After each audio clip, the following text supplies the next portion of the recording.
We back at you, Jerome, live, Boxing TV, coming at your ass, getting that cornbread, Debo style, with the world famous trainer, BB in the house, my BDB, brother. what's going on, How y'all? you doing, brother? I'd like to ask you a lot of questions about the new days of boxing compared to the old days of boxing. Tell me, how do you feel about today's boxers and the days of yesterday boxers? Champions. Uh, Champion style. Well, today's boxing is all about protecting the old. They got the standard to look at. What Floyd did, of course. So everybody wants to try to emulate what he's done. So in today, they pick and choose who they want to fight, and that's not enough money. Back in the old days, everybody just fought everybody. It's all about who was the best. Now it's all about their paycheck, and it's all about picking and choosing. Media fighters. Yeah, media fighter. There you go. They want to fight through the messages and threaten each other back and forth, and all they got to do is come to the ring and glove up. Yeah, it's all about social media. If I call you out, I can get ranked in the top 10. Right. If I talk enough shit, I can really get up there. Yeah, they ain't went through the moors. They ain't start from ground up. No, you know what I'm saying? no. So you think they robbing boxing right now by doing that? I think boxing has definitely changed. Again, you could add some of the YouTubers in there to change it another dynamic. So it's just a different world of sport now. It's not hardcore like it used to be, but it's more modernized. Okay.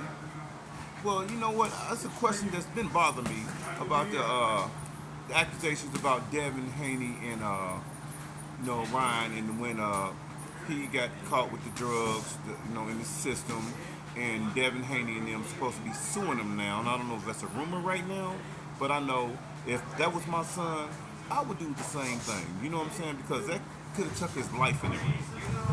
So how do you feel about that right now? By you being one of Devin's trainer and you one of the great trainers at that, on top of that.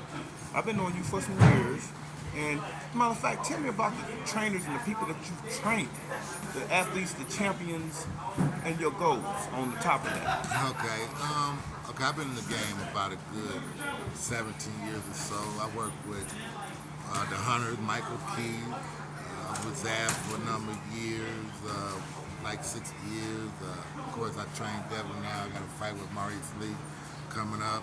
I've been around for a long time. I got in boxing through my sons. They were boxers. I started off a basketball coach. Went to UCLA. Son started boxing, so I transitioned over. So I did a little bit of both.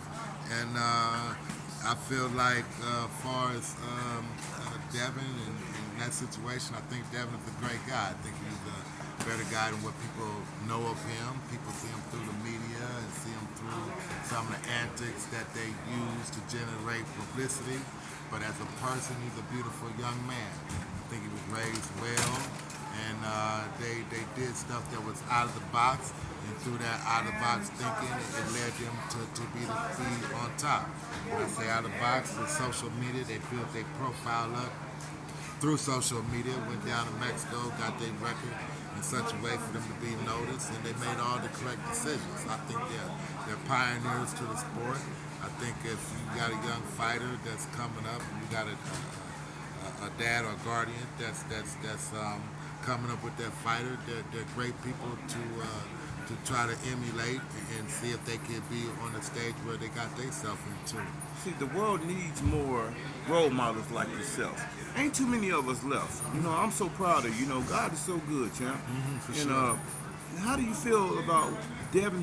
What did Devin and his father thinks about the situation that happened with that last fight? I'm glad he got his old back, and his dad and him always been very great people to me. You know what I'm saying? Growing up, I remember when they was little. When he was little, and his dad's always been there in his corner. And it's a great thing, to have father and son, just like Floyd and his dad and his uncle. You know what I'm saying? Sure. And once you got that team right there, nobody should ever be able to separate that. You know what I'm saying? A dad's gonna be a dad. He gonna be hard some days. He gonna be brutal some days. But it's for a purpose. It's for a good purpose, because he want him to be a better man than him. You know what I'm saying? And as y'all top trainers, top coaches, And let me rephrase something. There's a such thing as coaches, and then there's a such thing as trainers. This is one of the best trainers in the world. The reason why I say best trainers in the world because he teaches the technique, the skill set of boxing. It's not just in the ring; it's out the ring. At that, a boxer, a coach just hold pads. It's a big difference. A lot of people don't know this. He's one of the best trainers. You know what I'm saying? The best of both worlds. So that's why I had to rephrase that, because Jerome is in the house. You know what I'm saying? So could you please continue talking about Devin Haney and his dad and that continuance in his career? Yeah, I'm gonna say it as far as how it be if it was my son and he came across a situation where the guy was using performance enhancement to get an edge on my son. I'd be on another level. Let's keep it real. Because you can hurt somebody, you can kill somebody, and boxing's a brutal sport already by nature. So to take somebody that's gonna enhance their performance to hurt somebody that I love, no, I would take that personal. I would do everything I could to get that back inside the ring, outside the ring, whatever. You know what I mean? You can read my mind. You know what I mean? And tell me what I'm thinking because that's how I feel about it. How do you feel about the racial comments that was made by Garcia after the fact, after the situation took place? I think that's terrible. I'm not into one race Right. against another. I don't believe in that like We that. all made by God. Yeah, I don't believe We in just that happen like to be that. the first one in the world. That's all. Yeah, and to hear somebody make comments regarding race, it just shows their, ignorance, if you want to call Right. it call it that. But teach his own. I don't believe in that. I'm You not. think into that was just a publicity stunt that he used? Nah, that, you don't that, use- that canceled him out of the boxing era, or just he's mentally messed up. That's something you're thinking inside of your head and it just comes out, Yeah. right? If that's So inside so you. what he did was he painted a target on himself, and for what reason I don't know. Is it drugs? You know what I'm saying? He ain't got no cornbread, so that's what I happened. could do every drug I can, but I'm not going to talk about nobody else's race. Right, So, right. There's no drug that's going to Because make you me. are a people person. You're a God-fearing man. I tell people I don't care if you worship Allah, Jehovah, Jesus. There's one supreme being. It's God. God might go by many names, but it's only one. Yeah. And when you talk about color, I don't care if you was Martian. If you was a good person to me, I'm gonna treat you the same way. Yeah, That's how we rock here. Yeah, I don't do the color thing. And just like AB said, anybody can get it. No, everybody gonna get it. You know what I'm saying? Everybody can get it now. I don't care what color you are.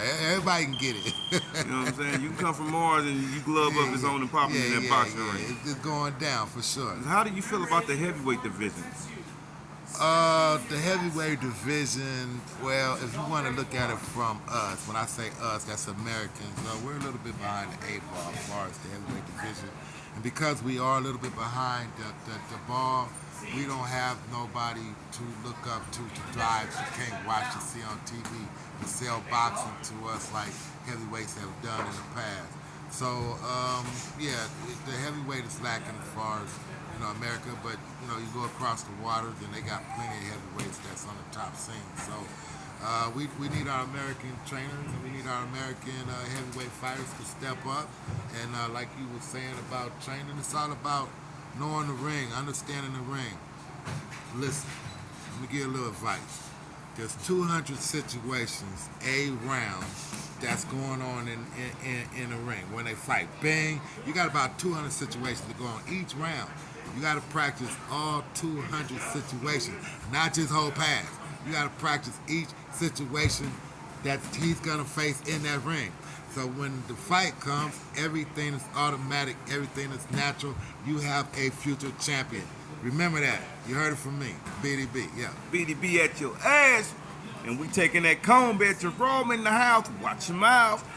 Coming at you live from Boxing Again, live TV. Jerome in the house with the famous BB in the house. BDB. And we gonna tell you where y'all can find him at.